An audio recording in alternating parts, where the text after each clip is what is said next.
That sound you just heard? It wasn't just fast, it was forbidden. This engine didn't lose because it broke down. It was killed by the suits who built it.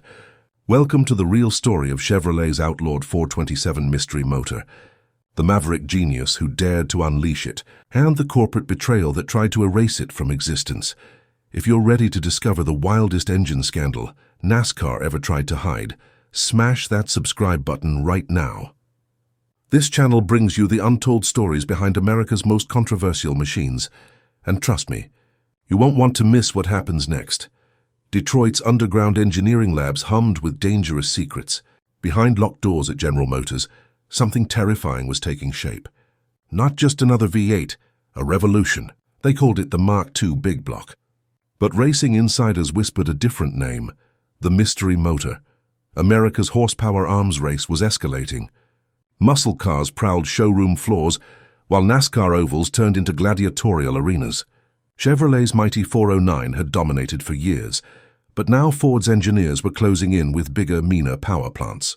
The corporate warriors at GM needed a knockout punch. Inside the war room at Warren, Michigan's technical center, lead engineer Dick Kenneth assembled his team. These weren't your average gearheads. They were scientists, rebels, visionaries. Valve-trained specialist Gary Van Gott brought expertise that would change everything. Together, they engineered something Detroit had never seen. The breakthrough? Canted valve cylinder heads. Instead of positioning valves vertically like conventional engines, they angled them. Tilted, offset, revolutionary. This radical geometry created massive intake ports that gulped air and fuel like a hurricane sucking up the ocean. Combustion chambers transformed into volcanic explosions of controlled violence.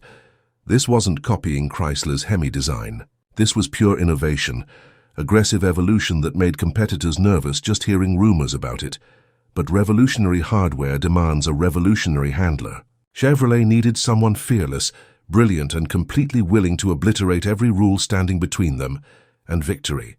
They needed Henry Smokey Yunick. Smokey wasn't just a mechanic. He was automotive alchemy personified, equal parts mad scientist, strategic genius, and pure troublemaker. His Daytona Beach workshop looked like organized chaos. Half-built race cars, scattered components, and engineering secrets too dangerous for blueprints.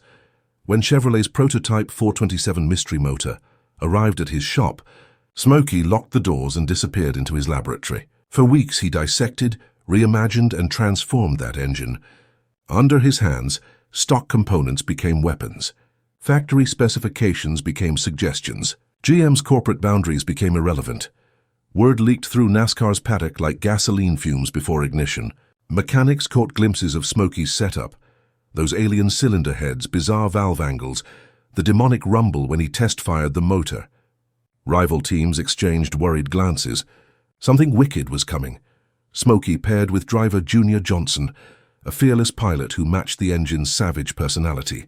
Together they prepared to unleash hell on NASCAR's high banks. Race day arrived under Florida's merciless sun. The grandstands trembled with anticipation as engines fired, exhaust heat rippling the air like desert mirages. From the instant that green flag dropped, spectators witnessed something extraordinary. Junior Johnson's Chevrolet didn't accelerate. It detonated. The mystery motor's explosive torque catapulted him down straightaways with authority that left jaws hanging open. Lap after brutal lap, the black and gold machine devoured its competition, hitting speeds that seemed physically impossible. Fans stood mesmerized. Commentators stammered, unable to articulate what they were witnessing. Rival pit crews watched in silent horror, recognizing they were being outgunned by technology light years beyond their comprehension. Then reality shattered everything. Just as the mystery motor began proving its dominance, word arrived from GM's highest executive floors: kill it. Immediately, federal regulators were circling Detroit like vultures, threatening antitrust investigations. GM executives, terrified of government scrutiny, made their decision. No more factory-backed racing, period. Overnight, funding evaporated. Engines got locked in storage. Engineers received reassignments. Officially, Chevrolet abandoned motorsports completely. But Smokey Yunick didn't take orders from corporate cowards. Standing in his garage as sunset painted Daytona orange and purple, Smokey stared at that forbidden engine, like a soldier ordered to surrender his weapon. He felt its raw, untapped fury vibrating beneath the hood, the future of American performance waiting to be unleashed. GM's commands meant nothing. This engine was built to dominate, and he refused to let bureaucrats bury it. The Daytona performance had ignited something unstoppable. Inside GM's boardrooms, executives panicked. The government was tightening regulations, accusing the corporation of monopolistic practices and unfair market domination. High-ranking officials feared public backlash if they appeared to fund racing programs while competitors struggled. So they issued the death warrant, shut down all racing development, lock away the prototypes, erase the program. For engineers who'd poured their souls into the mystery motor, this felt like execution.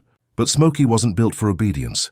While GM cowered before political pressure, Smokey doubled down. NASCAR officials watched him closely, knowing his reputation. The man found loopholes the way normal people found air. He didn't bend rules. He shattered them, melted them down, and reforged them in his favor. To NASCAR, the mystery motor represented chaos. Its canted valves and revolutionary breathing capacity made Ford's top engines look prehistoric. Stock car racing had always been measured in fractions of inches. Smokey's engine operated in another dimension entirely. At the next major race, inspectors swarmed his car like angry hornets, searching for anything flaggable. Compression ratios, valve geometry, carburetor dimensions, exhaust configurations, everything scrutinized obsessively. Smokey leaned against his toolbox, cowboy hat tilted low, cigarette dangling, wearing a smirk that said, "Good luck finding what you're looking for." Because Smokey didn't just build engines, he built puzzles designed to torture officials. Rumors swirled about hidden intake passages, redirecting airflow. Some swore his fuel systems contained secret reservoirs. Others claimed he used heat treatments that warped tolerances, creating breathing effects NASCAR hadn't anticipated. Yet every time officials thought they'd caught him, Smokey would produce documentation, flash that grin, and quote rulebook passages, justifying every controversial component. Ford wasn't surrendering without warfare. Behind closed doors, their engineers accelerated development on the brutal 427 high-riser V8, designed specifically to restore balance on the oval battlefield. The rivalry escalated beyond racetracks. Corporate spies infiltrated test sessions. Mechanics traded intelligence at midnight diners. Everyone wanted to decode Smokey's secrets and destroy them. Smokey knew his days of operating freely were numbered. If he wanted the mystery motor to survive, he needed one devastating strike that would burn its legacy into racing history forever. The 1963 Charlotte 400 arrived under Carolina's blistering sun. Grandstands overflowed with restless fans, their roar swallowed by mechanical thunder, warming up on pit road. For Smokey and Junior Johnson, this transcended racing. This was their declaration. When that green flag dropped, Junior unleashed absolute chaos. The mystery motor screamed down straightaways, building an insurmountable lead over Ford Pontiac and Dodge. Lap after relentless lap, the black and gold Chevrolet pulled further ahead. But NASCAR officials grew increasingly agitated. Every pit stop drew suspicious stares. Smokey's crew worked under militant silence, guarding their setup like classified weapons. Halfway through, heated confrontation erupted. NASCAR inspectors demanded immediate engine teardown. Smokey refused, cursing loud enough to echo 3 garages away. Tension crackled like lightning before storms. NASCAR wanted control. Smokey wanted freedom. Then fate intervened violently. Junior's car roared from turn 3 when suddenly, bang! White smoke erupted from beneath the hood. The mystery motor had exploded. The crowd gasped collectively. Rival crews exhaled relief. In NASCAR's tower, officials exchanged quiet, knowing smiles.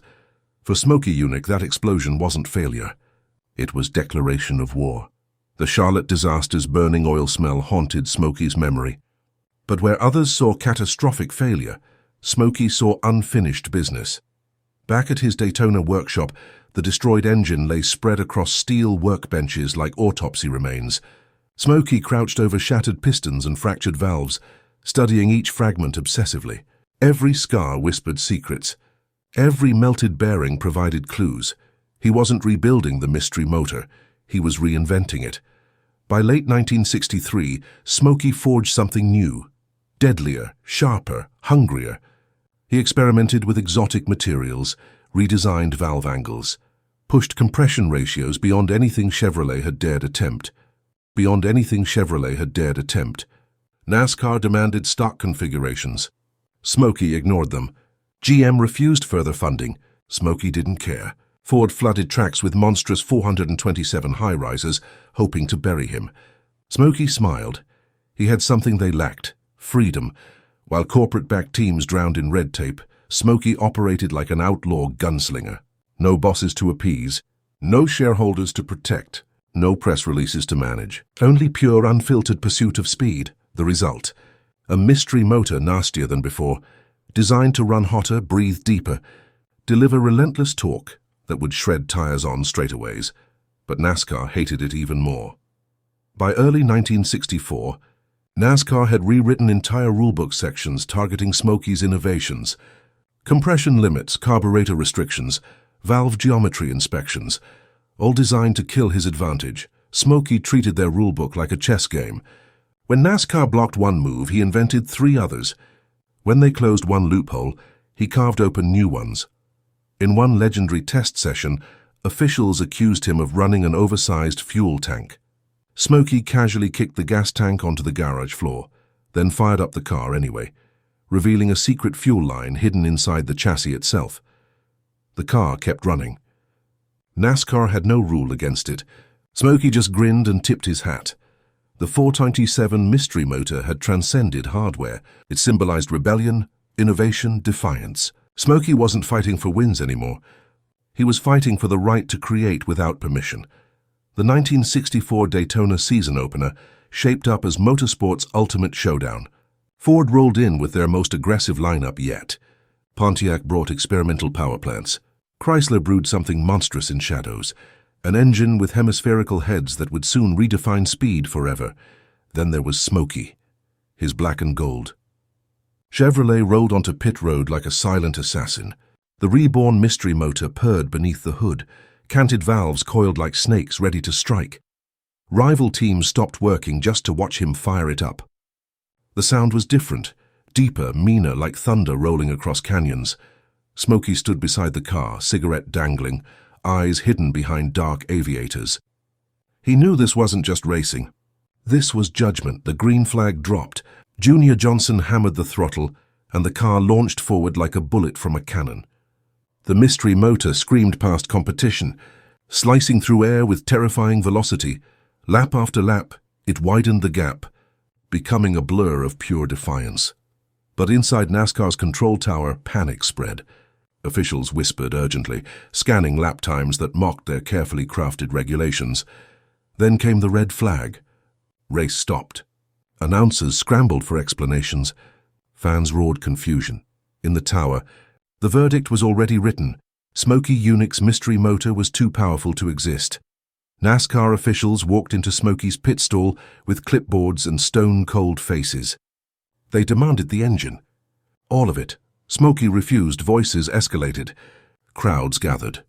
Security arrived. Finally, Smokey stepped forward, wiping grease from his hands, and said loud enough for everyone to hear, "If you want my engine, boys, you're gonna have to catch it first." He fired up the car. The roar drowned every other sound in the pits. Smokey climbed in, slammed it into gear, and before anyone could react, the black and gold Chevrolet peeled out of Daytona, disappearing into humid Florida night, with NASCAR's forbidden secrets screaming under its hood. Grandstands erupted. Officials shouted. Ford crews laughed, half in awe, half in fear. The mystery motor was gone. For weeks, NASCAR hunted Smokey Yunick. Rumors spread of midnight test sessions on deserted highways, secret dyno runs in hidden sheds, Smokey perfecting an engine no rulebook could contain. But the truth was darker than anyone knew. While Smokey dodged NASCAR, another giant was watching from above, and they weren't done with him yet. The 427 mystery motor lived only briefly in official NASCAR competition, but its impact echoed through decades. That radical canted valve design influenced countless performance engines that followed. Smokey's defiant spirit inspired generations of builders who refused to let bureaucracy kill innovation. Today, the mystery motor stands as proof that true genius can't be regulated. Corporate approved or committee designed, it was born from rebellion, perfected through defiance and immortalized by one man's refusal to surrender his vision. This is the story they tried to erase. This is the engine they feared. This is Smokey Yunick's forbidden masterpiece. If this story fired you up, hit that like button and subscribe for more untold automotive legends. Drop a comment below. What forbidden machine should we uncover next? The past is never as simple as it seems, and we're just getting started. Just getting started.